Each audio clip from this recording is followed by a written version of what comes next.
You're listening to the British Baseball Podcast.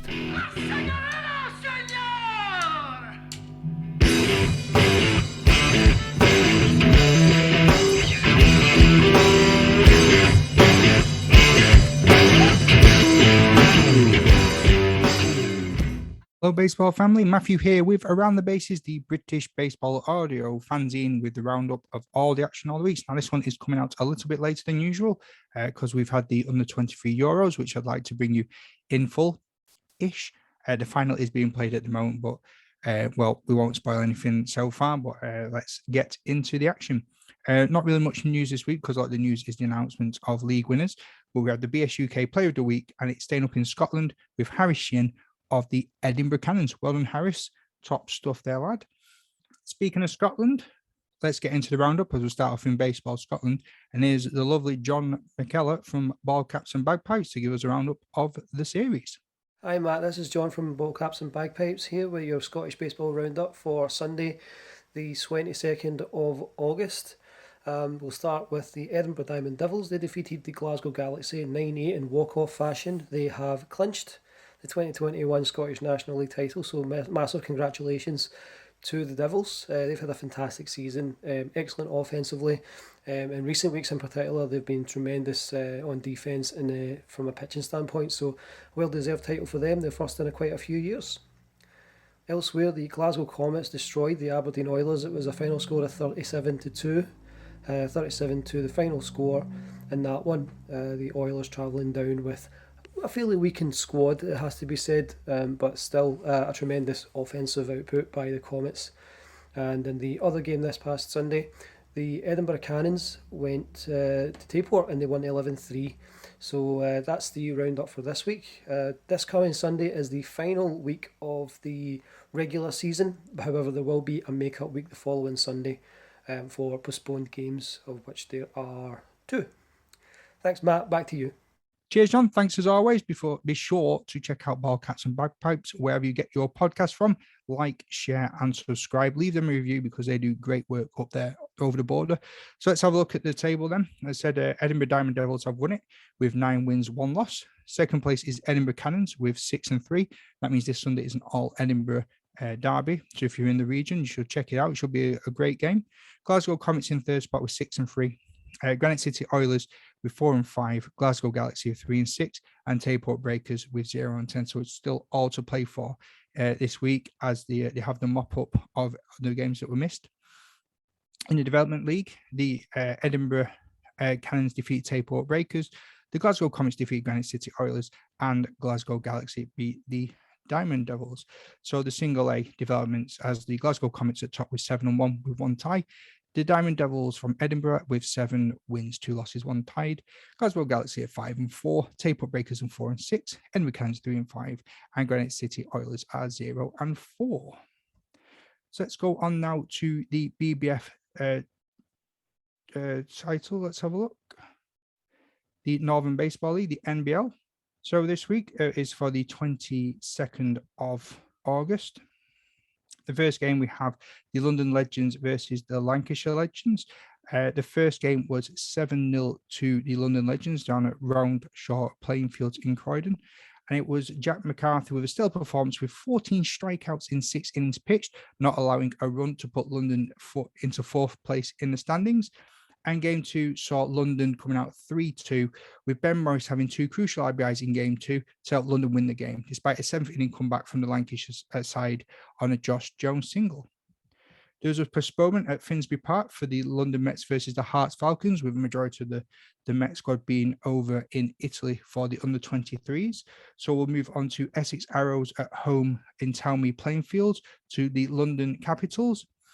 Game 1 saw Essex win 5-4. It was Kyle Randall going 2 for 3 with 2 RBIs and 1 run scored, but it wasn't enough to help his team get the win with a 7th inning 4-run comeback for Essex. Essex won on a walk-off single by Moises Vasquez. Game 2 will go in favour of the Capitals as they won that one 8-5.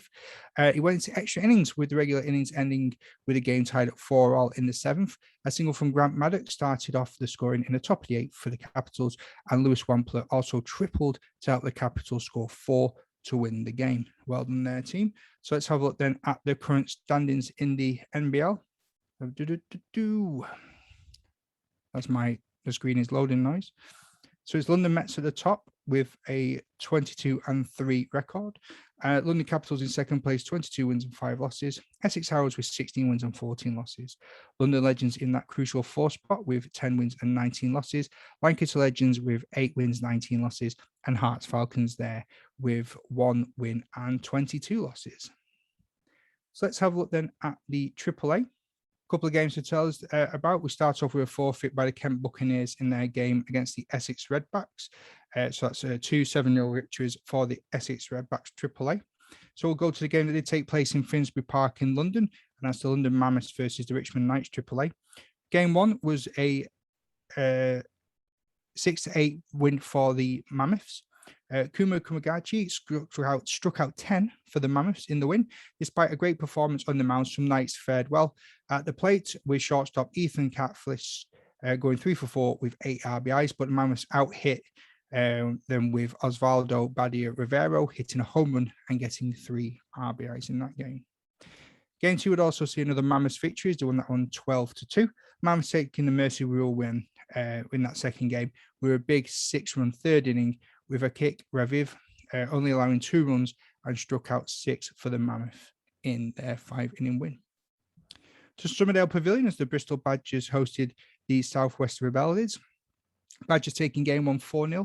As Carlson Charles went 3 for 3 to help the Badgers win, while Tom Hollis went 7 innings on the mound, striking out 8 and not allowing a single one. Tip of the cap to you there, Tom.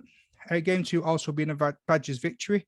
The Badgers had 11 runs on 11 hits, leading to a very efficient Mercy Rule win in the 6th inning as they took that one 11-1.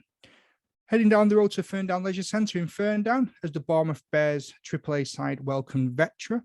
And it would be first win for BC Veteran game 1, 7-4, with Vilmantas Katinas going 4 for 4 with 2 RBIs and 3 runs scored for Vetra to help them take the first game 1 win.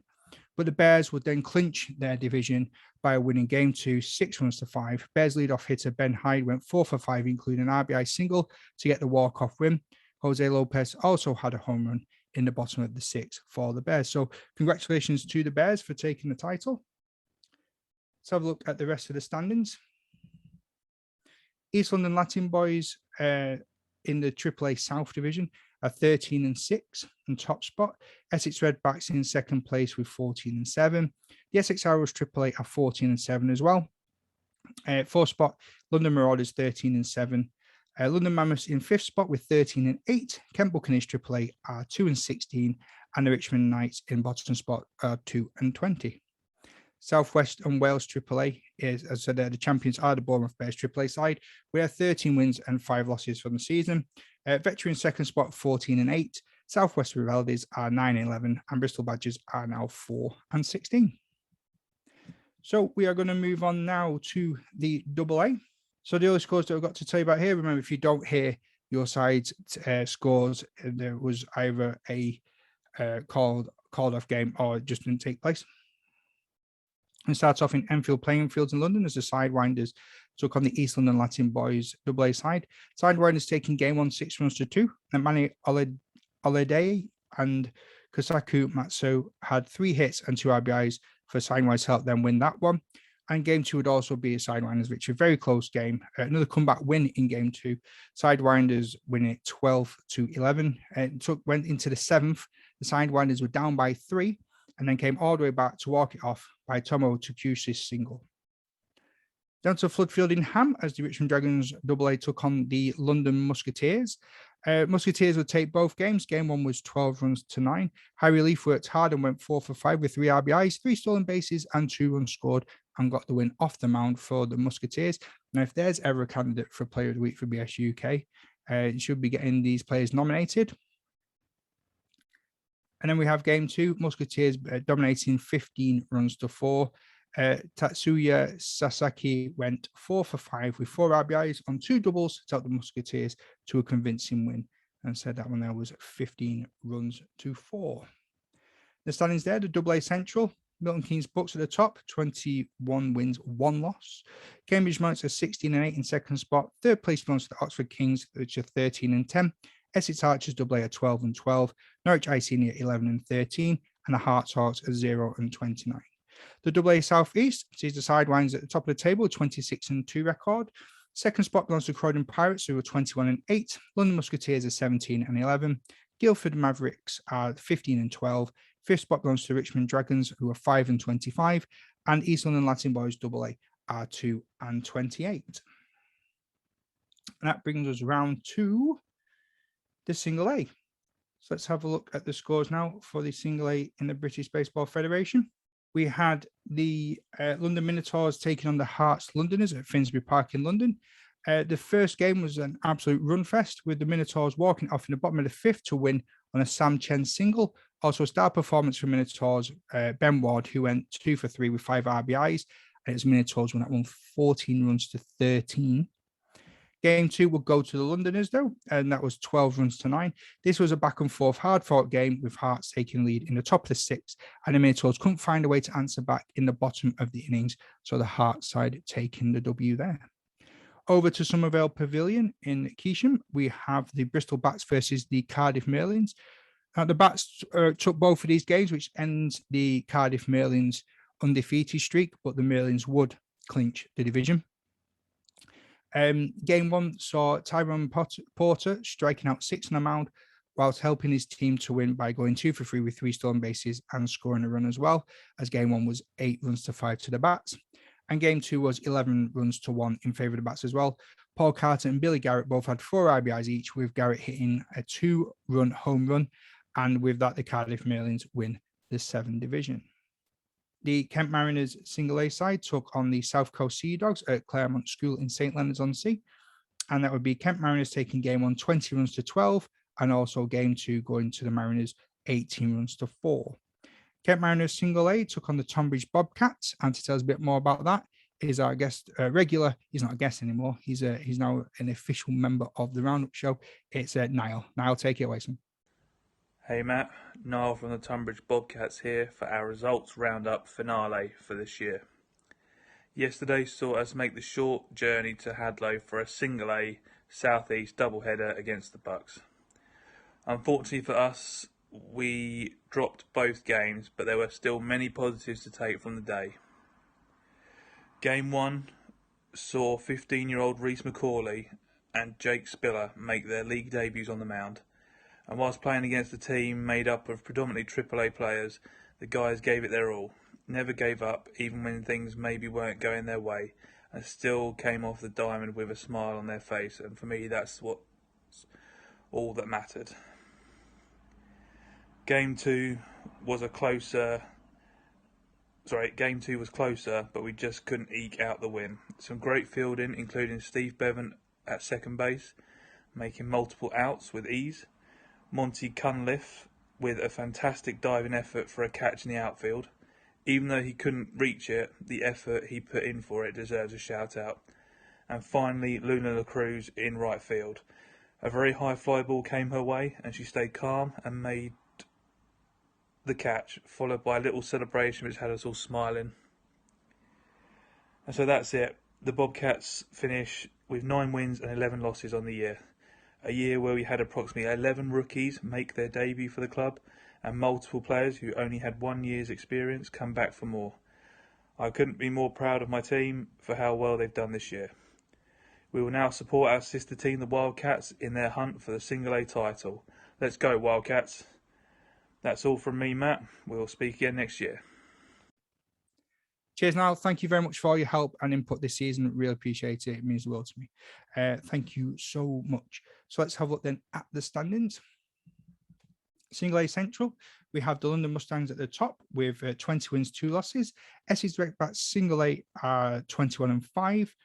The Hearts Raptors are 7 and 10 in third spot, with the Hearts Londoners in fourth place with 7 and 16. Hearts Eagles have 6 wins, 14 losses in fifth spot, and London Minotaurs are 7 and 21. The single A7, as I said before, the Cardiff Merlins taking the title with 16 wins, 2 losses. The Bristol Bats are 15 and 3 in second place, with Bournemouth Bears single A 7 and 9, and the Bristol Brunels are 5 and 11. Single A South, Brighton Brewers are 18-2, and that sees them in the top spot. And it's a Brighton double because it's the Brighton Jets in second place with 15-9. Guildford Gold Cats in third place with 14 wins, 9 losses. Bracknell Inferno have 10 wins, 12 losses in fourth spot. Fifth place is Richmond Dukes with 4 wins, 12 losses, 1 tie game.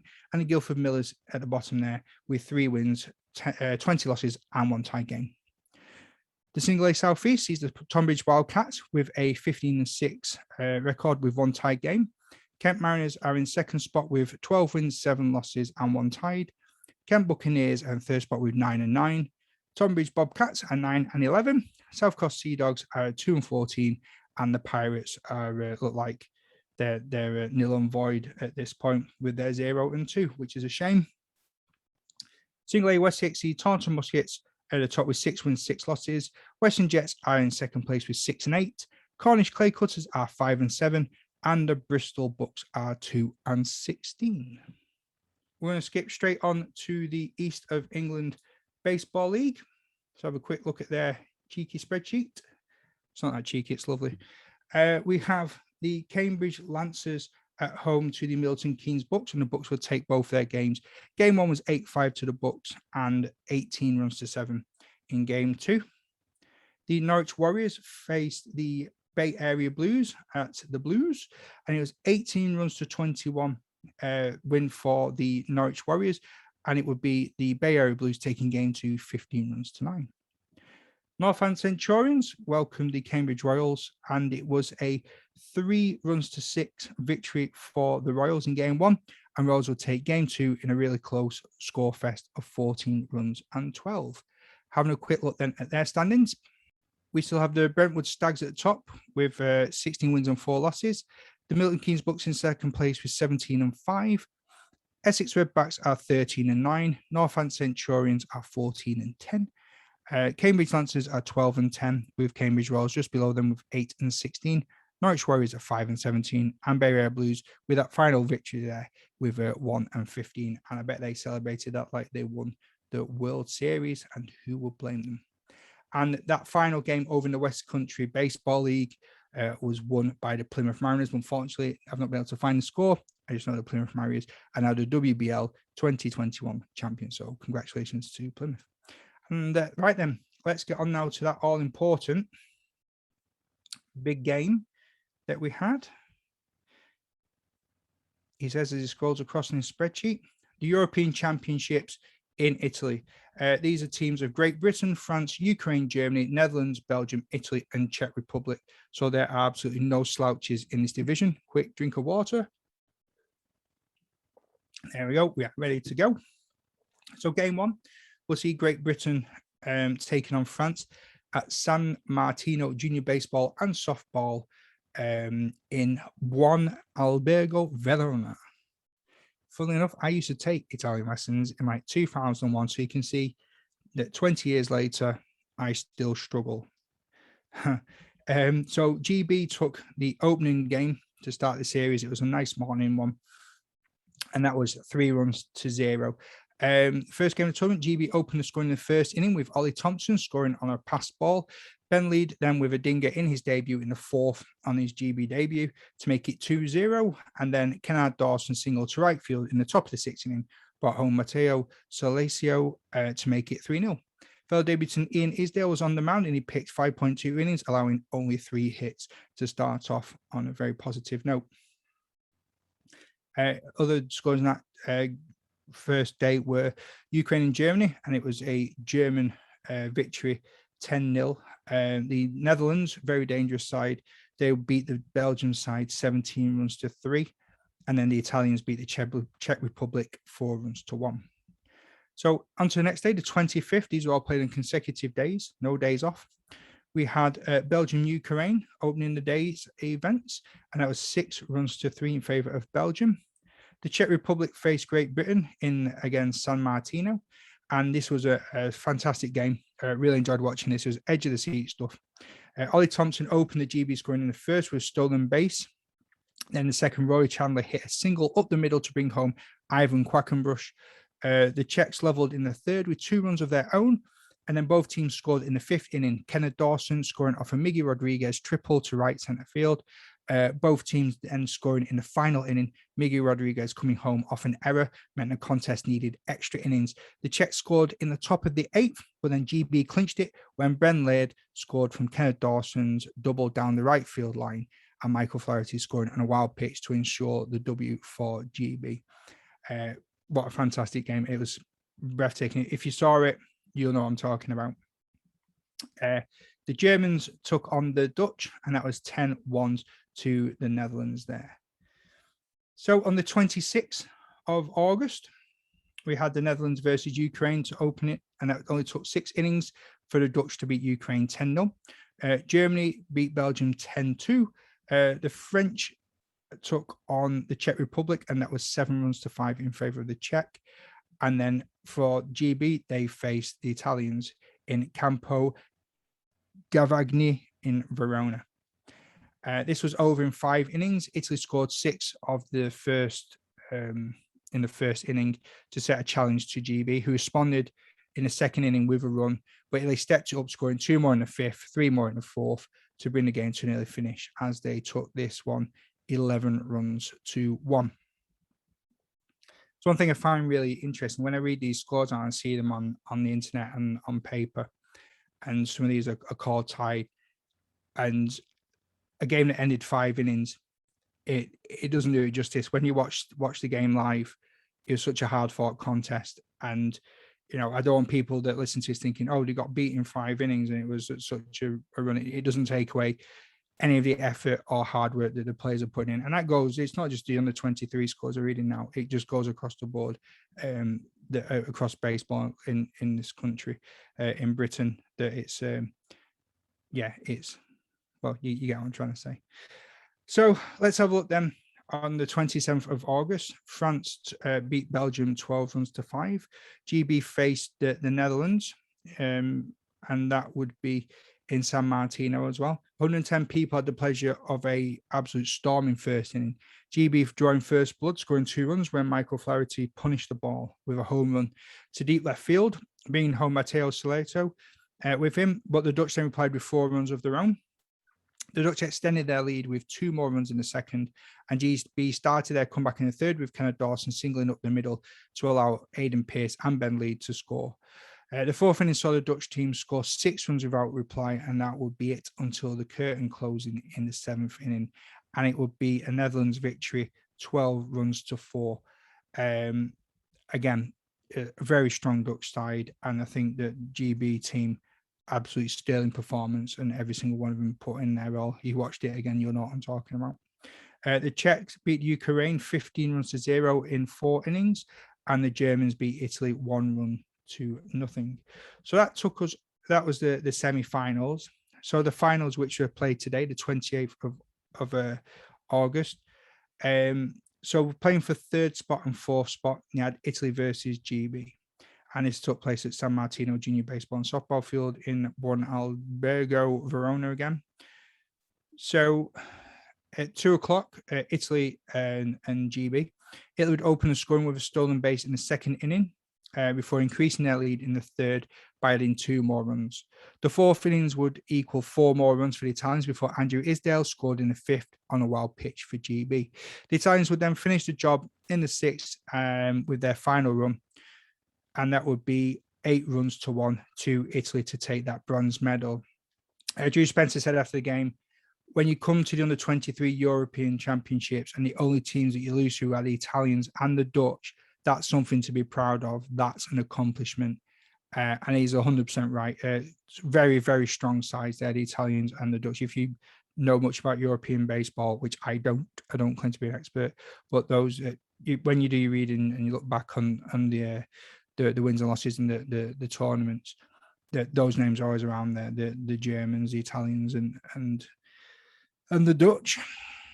So he finished by saying that you won't underestimate Great Britain again, and he's right, 100%. Anyone who watched these games know that hard graft and work put into each and every inning by the team and the coaching staff, and I'm extremely proud of every single one of them.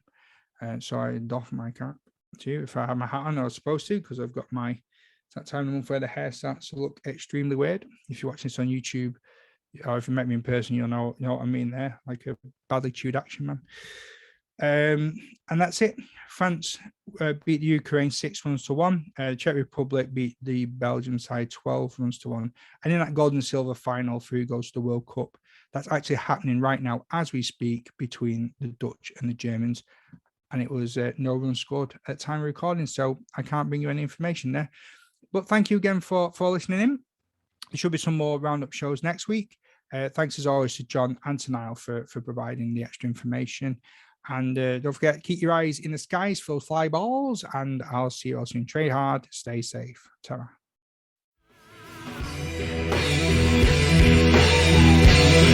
Thank you.